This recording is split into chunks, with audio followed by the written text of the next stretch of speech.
اعوذ باللہ من الشیطان اللعین الرجیم بسم اللہ الرحمن الرحیم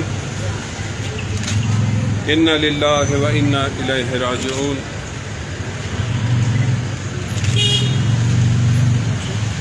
الفاظ کم پڑ جاتے ہیں جب بھی آپ کے سامنے میں آتا ہوں۔ اب حیران ہوں کہ اپنے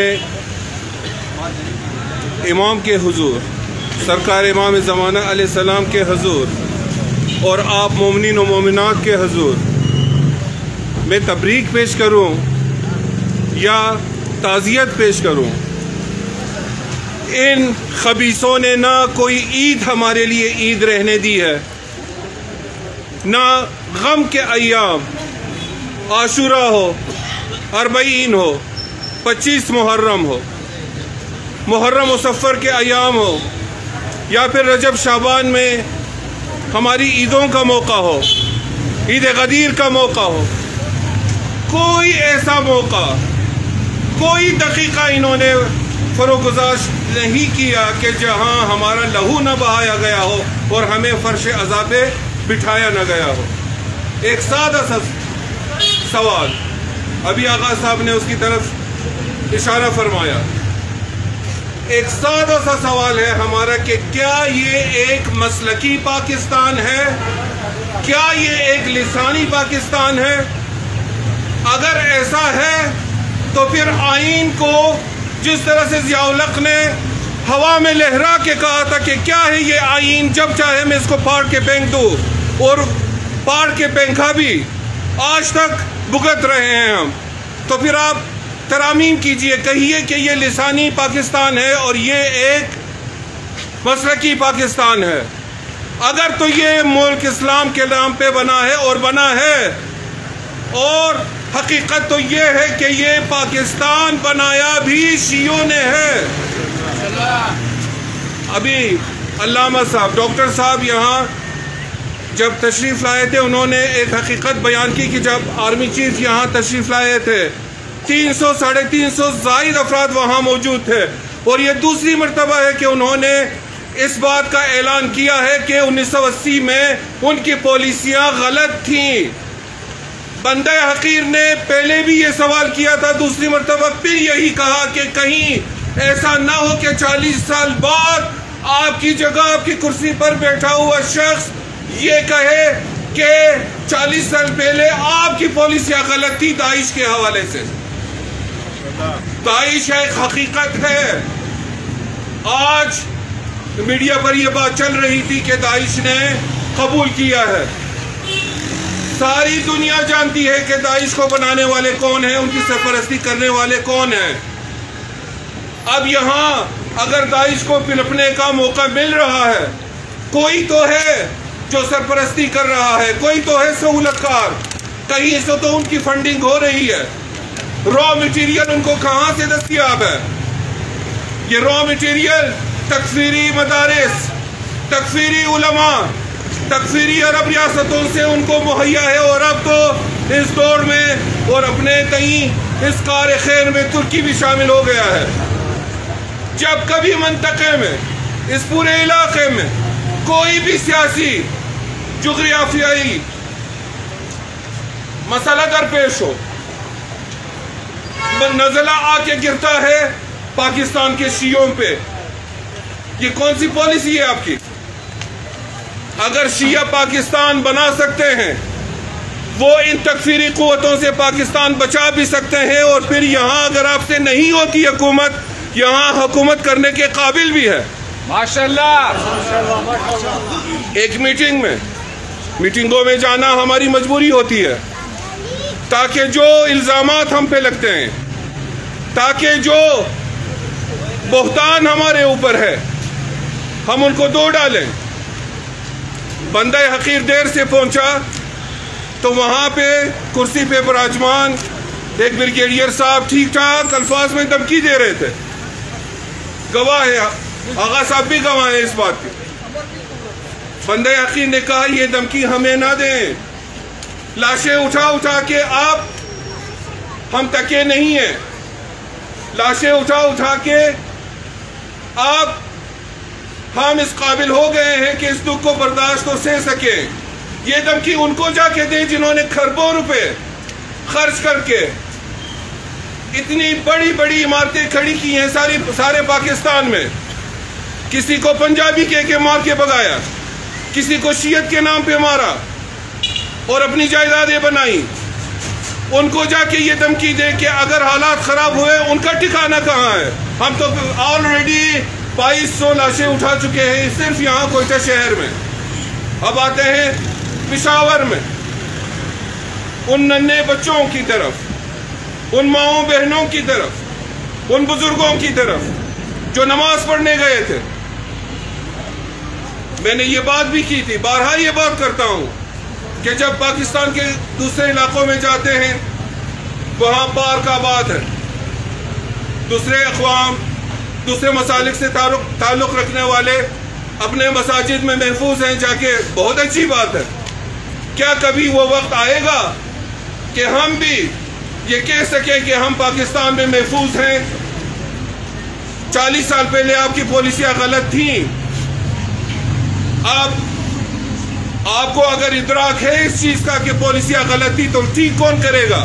کرسی پر تو آپ بیٹھے ہیں, 80% بجٹ تو اسٹریٹ اوے آپ لے جاتے ہیں, پھر کون کرے گا یہ سب؟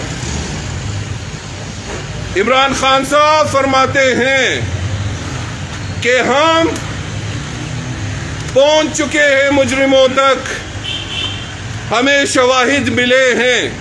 ابھی ملے ہیں شواہد, آج آ کے آپ کو شواہد ملے ہیں. تف ہے تمہاری ذات کے اوپر, لعنت ہے تمہاری اوپر. تمہارے وزراء جا کے سندھ فتح کرنے میں لگے ہوئے ہیں. ابھی بھی ٹی وی جا کے کھول کے دیکھیے, تمہارے وزراء ہنس ہنس کے وہاں سندھ فتح کر رہے ہیں, اور باقی جتنے بھی ہیں وہ پنجاب فتح کرنے میں لگے ہوئے ہیں, پیپلز پارٹی والے اور دوسرے تیسرے. اتنی تمہاری توفیق نہیں ہے کہ آ کے اپنے ہی صوبے میں جہاں سے تمہیں پہلے ووٹ پڑے تھے, 9 سال ہے وہاں تمہاری حکومت کے, 5 سال پہلے KPK میں حکومت رہی, 4 سال ابھی ہو گئے ہیں اور مرکز میں بھی تمہاری حکومت ہے, اور وہاں تمہارا شیخ رشید وزیر داخلہ کہتا ہے پہلے دن سما ٹی وی کے ساتھ, آپ دیکھیے شیخ رشید کا رویہ, ان کو تعداد کی پڑی ہوئی ہے کہ کتنے. میں آپ کو ایک بات کرتا چلوں, پاکستان بھر میں جتنے بھی بڑے بڑے شہر ہیں سب سے کم تعداد میں شیعہ پشاور شہر میں. یہ بات شاید مومنین کو معلوم نہ ہو. پشاور شہر کا ایک مومن کراچی کے کم از کم 10,000 مومن کے برابر ہے, تعداد کے حساب سے میں کہہ رہا ہوں, کیونکہ بہت ہی کم تعداد ہے وہاں. اگر وہاں پورے مسجد میں, وہاں میں بھی جا چکا ہوں, وہاں میں نے نماز بھی ادا کی ہے, اگر وہاں پر نماز جمعہ کے دوران کوئی ایک, مجھے تو نہیں لگتا کہ بچا ہوا ہوگا, 198 مجروحین اور دوپہر تک 62 شہادتیں. وزیر داخلہ صاحب, شہادتیں بڑھ رہی ہیں گراف اس کی, اور جتنے بھی مجروحین ہیں ان کی تعداد گھٹ رہی ہے. یہ صحتیاب ہو کے گھر نہیں جا رہے, یہ شہادت پا کر قبرستان جا رہے ہیں. شرم آنی چاہیے. جس رویے کے ساتھ اور جس لہجے میں سما ٹی وی کے ساتھ تم نے بات کی, شرم آنی چاہیے. کوئی اور ملک ہوتا 3 بندے بھی اگر اس طرح مارے جاتے, اگر شہادت ان کو نصیب ہوتی, وہ کب کا استعفیٰ دے کے گھر چلا جاتا. تم لوگوں کو ابھی تک نمبروں کی پڑی ہوئی ہے, اور شہادتوں سے زیادہ ان کو کل پرسوں کے نمبروں کی تعداد کی پڑی ہے کہ اپنی حکومت کس طرح سے بچائیں.